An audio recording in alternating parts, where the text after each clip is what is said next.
It started on a Saturday afternoon. You're standing in the garage, surrounded by boxes you haven't opened in years.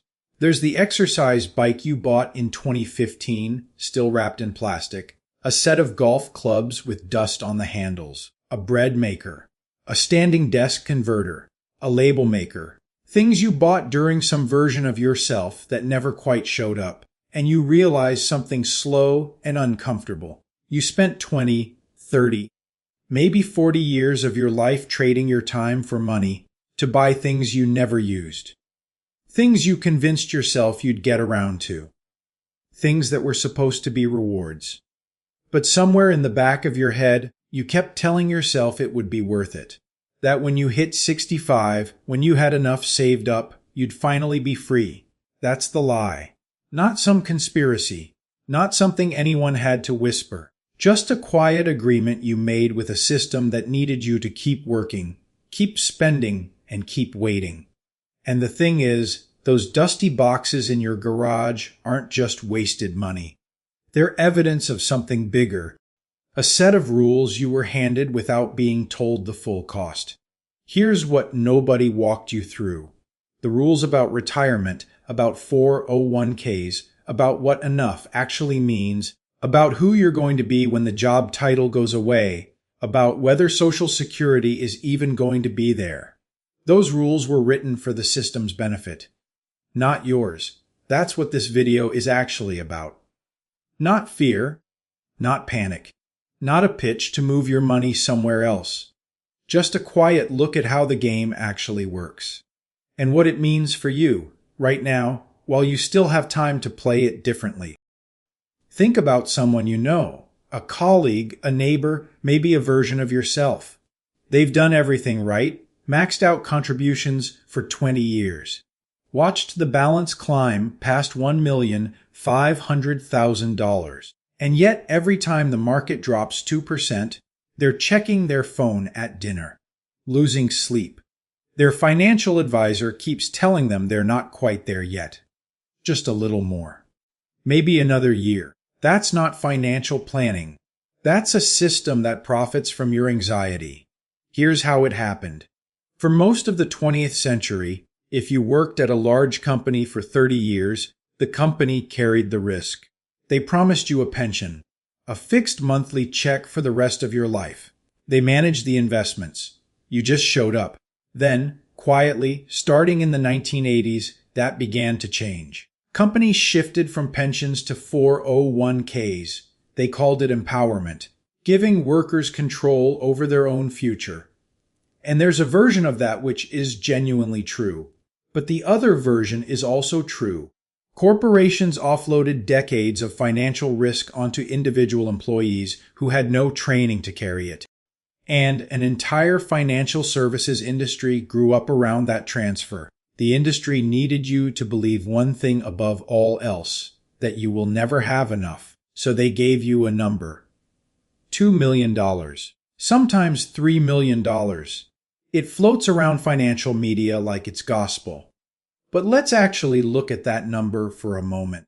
The average couple collecting Social Security right now receives around $2,800 a month combined. That's roughly $33,600 a year before you touch a single dollar of savings. If your expenses in retirement run $5,000 to $6,000 a month, you need your portfolio to cover the gap. Around $2,200 to $3,200 a month. At a standard 4% withdrawal rate, that requires a portfolio of roughly $660,000 to $960,000. Not $2 million. Now, maybe your situation is different. Maybe you want to travel more, or your health costs are higher, or you're carrying debt into retirement. Those things matter. But the blanket number, the $2 million floor that gets repeated in every article and every advisor meeting, that number is not based on your life. It's based on assets under management fees. Every dollar you keep invested with a financial firm generates ongoing fees, usually 0.5% to 1% annually. On a $2 million portfolio, that's $10,000 to $20,000 a year. On a $1 million portfolio, it's half that. The incentive to keep that number high isn't subtle. It's structural. I've watched this happen to people who were genuinely smart about money. They hit their number, then the advisor moved the goalpost. Markets are uncertain right now. Inflation could run hot for another decade. What if you live to 95? Every sentence technically true. Every sentence designed to keep you in the chair. The anxiety you've been carrying about retirement isn't a character flaw. It's not evidence that you made the wrong moves. It's the predictable output of a system that was designed for compliance, not for your freedom. You were handed a set of fears that kept you productive and kept someone else profitable. That said, knowing the system is rigged doesn't mean you can ignore the math. You still need a plan. And fixing your thinking about the $2 million myth is step one. But here's what nobody talks about once you actually hit the number. Say you do it. Say you cross whatever line you set. The money is there. Wall Street says you've won. There's still the morning after. The first Tuesday you wake up with nowhere to be. Think about John. 64 years old. 30 years at Boeing as a senior engineer. When people asked what he did, he never had to think about the answer. That title was the answer. It got him respect at dinner parties. It told him where to be at 7 a.m. on Monday. It gave him a reason to dress a certain way, talk a certain way, feel a certain way about himself. Then he retired. By every measure, he'd done it right. The pension was solid. The 401k was healthy. The house was paid off. And 3 months in, he told someone close to him something that stopped them cold.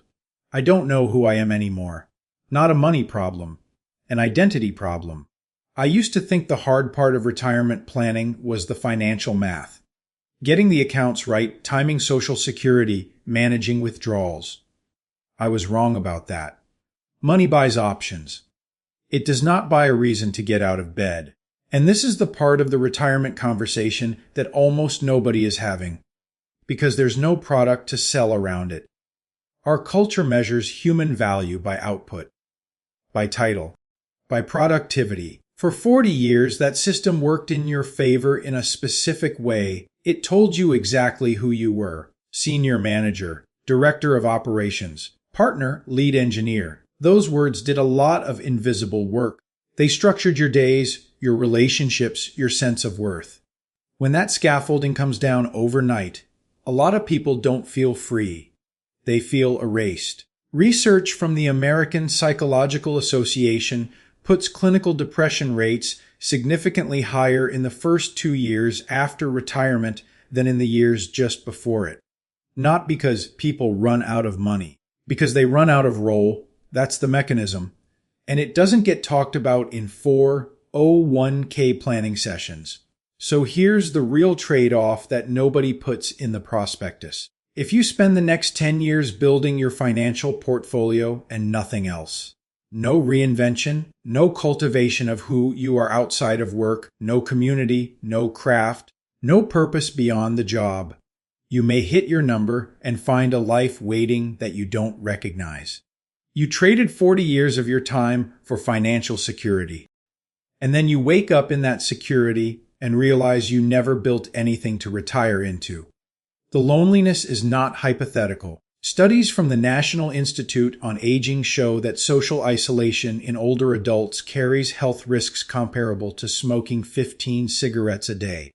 And retirement, done the way the system designs it, sudden stop, no transition, identity dissolved, is one of the primary drivers of that isolation. This isn't meant to alarm you. It's meant to reframe what preparation actually looks like. If you're 45 or 52 or 58, the most important investment you're not making right now is in what I'd call your identity portfolio, not a rebrand, not a second career you're forcing yourself to care about. Just deliberate, honest cultivation of who you are when the title gets taken away. What do you know how to do that isn't on your resume? What kind of person do you want to be in a room where nobody knows your job? Those aren't soft questions. They're load-bearing ones. Because the financial floor is necessary, but the floor is not the life. Let's talk about the thing that makes people either panic or completely check out. Social Security.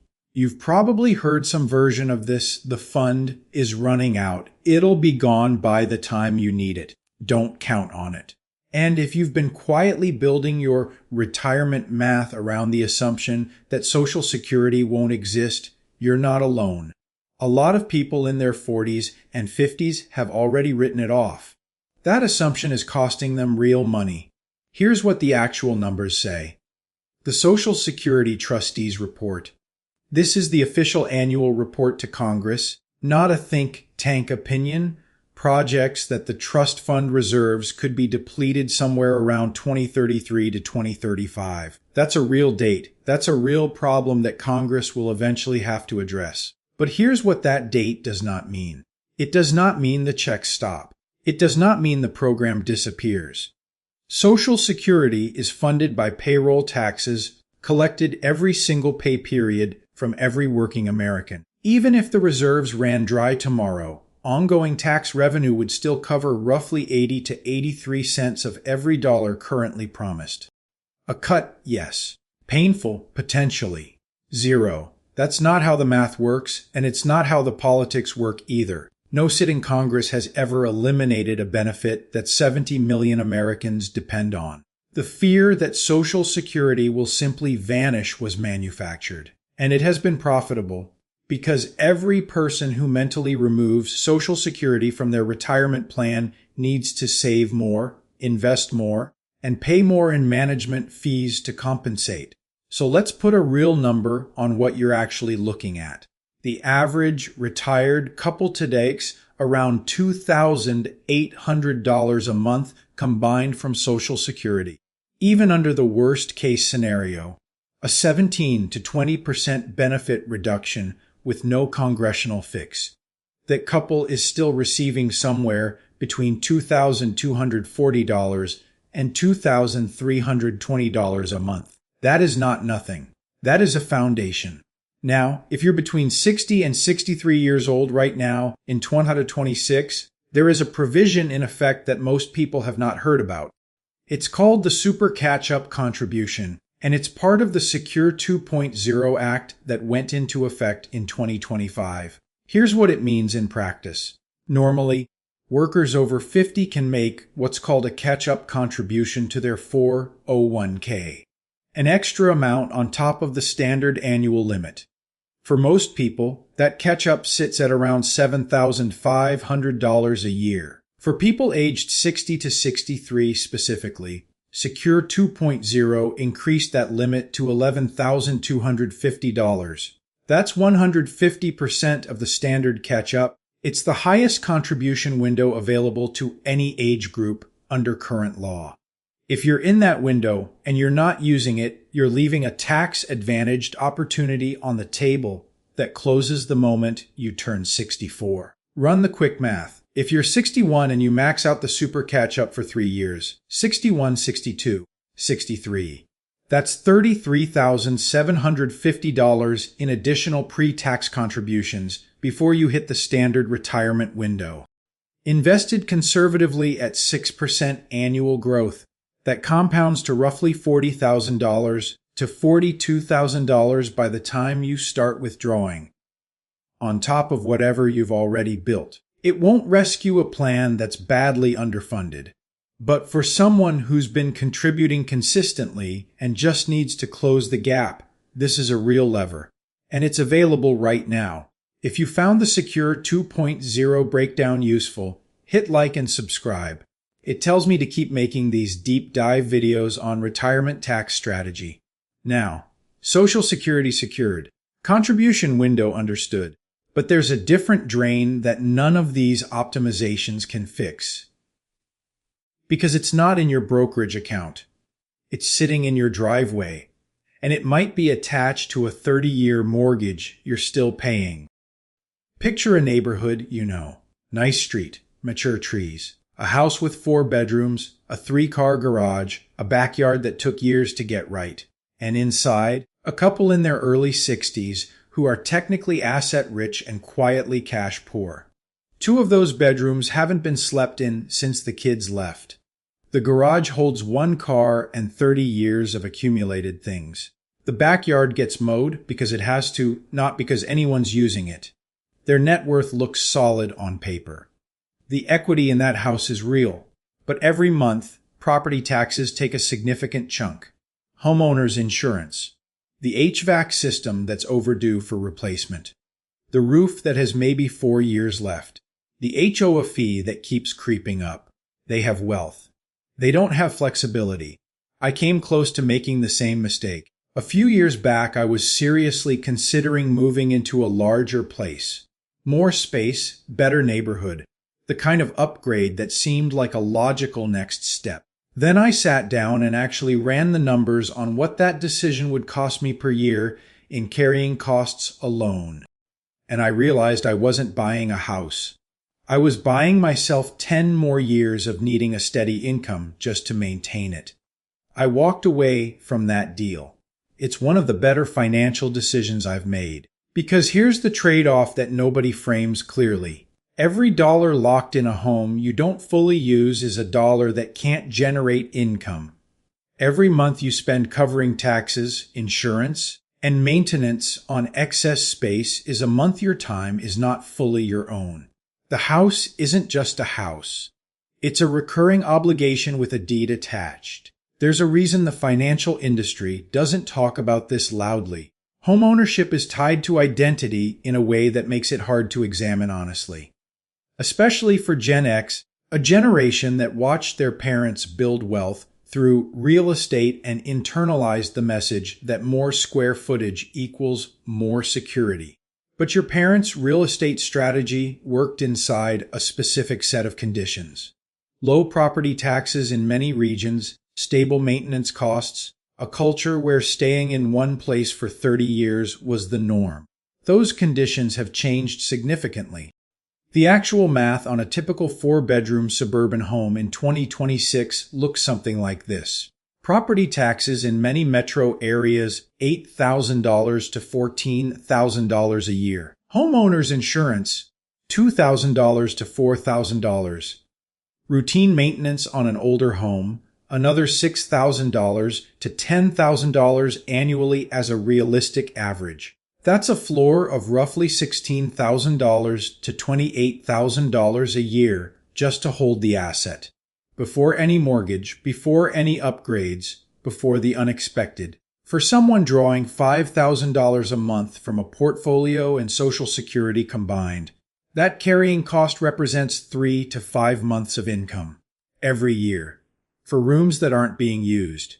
Downsizing is not retreat. It's a transaction. You sell the obligation and buy back your time. A smaller home in the right location can cut those carrying costs by half or more, free up equity that can generate actual income, and remove the low-grade financial pressure that makes people feel like they can never fully stop working. The version of retirement where you stay in the big house because leaving feels like giving something up. That version costs you more than square footage. It costs you the psychological permission to actually be free. There's a name for the 2 paths here. One is the fragility path. Hold the asset, hold the identity, keep the overhead, stay obligated. The other is the resilience path. Right-size your footprint, unlock the equity, reduce the floor, give yourself room to breathe. One of those paths leads to a retirement that looks good from the outside. The other one actually feels like freedom. So what do you actually do with all of this? Not the theory. The next move, 3 steps, concrete ones, in order. The first one is the hardest, not because it's complicated, but because most people keep putting it off. Go to SSA.gov tonight, not this weekend, tonight. Create an account if you don't have one. Pull up your Social Security statement. It's sitting there with your full earnings history and a projection of what you'll receive at 62, at your full retirement age, and at 70. Most people have never looked at this number. They've been guessing at it for years, building retirement plans around an estimate in their head that may be off by $600 or $800 a month. That gap, compounded over a 20 or 30-year retirement, is not a rounding error. When you see the actual number, something shifts. The math stops being abstract, and you can start making real decisions, like whether delaying your claim by 2 or 3 years is worth the increase, or whether your current savings level actually needs to change. Don't guess at your own retirement. Look at the math.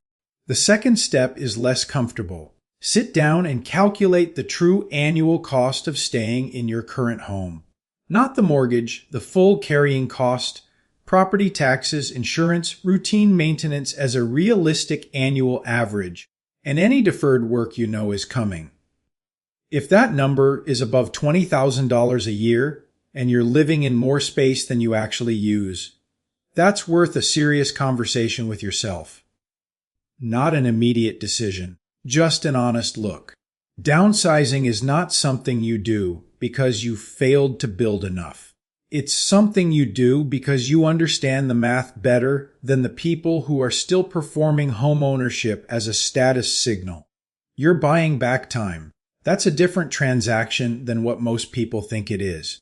And if the numbers say the big house still makes sense for your situation, good. You ran the calculation and you know where you stand. That's the point. The third step is the one that addresses everything we talked about in the identity section, and it's the one most retirement planning completely ignores. Before you retire fully, build something that earns $1,000 to $2,000 a month doing work you'd actually choose to do. Consulting in your field, freelance work, a skill you've been doing for free for years. A small service business built around something you already know how to do well. It doesn't have to be ambitious. The number is not the point. The point is what it does to the rest of your plan. At $1,500 a month in part-time income, you're covering $18,000 a year without touching your 401k. At a 4% withdrawal rate, that's the equivalent of having an extra $450,000 in savings. Not because you earn more, because you reduced the pressure on your portfolio during the years when sequence of returns risk is highest. But the financial math is almost secondary. What that work actually gives you is structure, a reason to be somewhere, a set of relationships that aren't defined by your old job title. An answer to the question, what do you do? That belongs to you, not to whoever used to sign your paychecks. I've watched people retire cold turkey and spend the first year waiting to feel free. And I've watched people build a soft landing, something small, something theirs, and step into retirement feeling like they chose it rather than fell into it. The difference in how they carry themselves is not subtle. You don't need a second career. You need a bridge. Something that keeps you connected to the world while you figure out who you are on your own terms. Start building it now while the pressure is low. Because building it under pressure, after the job is already gone, is a much harder problem. Here's what this video has actually been about. Not fear, not a number, not a product. It's been about a set of quiet agreements you made with a system that needed something from you. Your labor, your anxiety, your spending, your compliance. And most of those agreements were never examined out loud. They just accumulated. Work 40 years. Buy the house. Hit the number. Then be free. But the house costs more than it looks. The number keeps moving. And freedom, real freedom, turns out to require something the system never helped you build. A sense of who you are when the job title goes away. You don't need $2 million if you've right-sized your life. You don't need to fear Social Security disappearing if you understand how it actually works. You don't need to lose yourself when you retire if you've been quietly building an identity that belongs to you. None of this is complicated. It's just rarely said plainly. The system is not going to change. The incentives that created the $2 million myth, that offloaded pension risk onto your shoulders, that kept you buying bigger houses and working longer than you needed to. Those incentives are still there. They're structural, but you're not required to keep playing by rules you didn't choose. The 3 moves are simple. Look at your actual Social Security number tonight. Run the honest math on your housing, and start building something small that earns a little, means something, and gives you a reason to show up. That's not a financial plan. That's a life plan. And it starts not with doing more, but with being honest about what you can stop. Stop guessing. Stop carrying overhead that doesn't serve you. Stop outsourcing your sense of worth to a job title that was always temporary. The freedom you've been working toward doesn't live in the account balance. It lives in what you build when you finally stop waiting for permission. If this reframed how you're thinking about what comes next, subscribe to Wes Investor. And leave a comment below. Tell me the non-work title you're most proud of right now. Not your job, something else. Something that's actually yours. That's where it starts.